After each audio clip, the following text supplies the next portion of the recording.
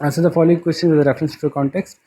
For his Aunt Jobiska said no harm can come to his toes if his nose is warm. When did Aunt Jobiska say that? Aunt Jobiska said when said this when uh, she heard someone say that Pubble can lose all his toes, and she heard that the Pubble is going to cross the Bristol Channel. What did the Pubble do in taking this advice? Pubble wrapped his nose in a scarlet flannel. Okay. Do you think the advice helped the Pubble in any way? Yes, initially the advice helped Pubble because initially he was doing fine, he was going very well, but eventually when a fish took away his flannel, he lost his toe. So eventually उसको फ़ायदा हुआ था, initially उसको फ़ायदा हुआ था इससे. ठीक है, तो ये हमने क्वेश्चंस कर लिए. राइमिंग पैटर्न मैं आपको बता चुका हूँ. अगर आपको मज़ीद कुछ पूछना हो, कुछ मुश्किल लगे तो आप मुझसे ज़रूर पूछ लीजिएगा. मैं कोशिश करता हूँ कि ऐसे सवालों का जवाब दे दूँ आपको जो कि अंडरस्टैंडिंग ऑफ द पोएम से रिलेटेड हैं. बाकी ग्रामर रेलिवेंट क्वेश्चंस फिर हम अलग से डिस्कस कर लेंगे. ठीक है जी, तो होपफुली अब अगले डिस्कशन के साथ मिलते हैं आपके साथ. ओके, अल्लाह हाफ़िज़.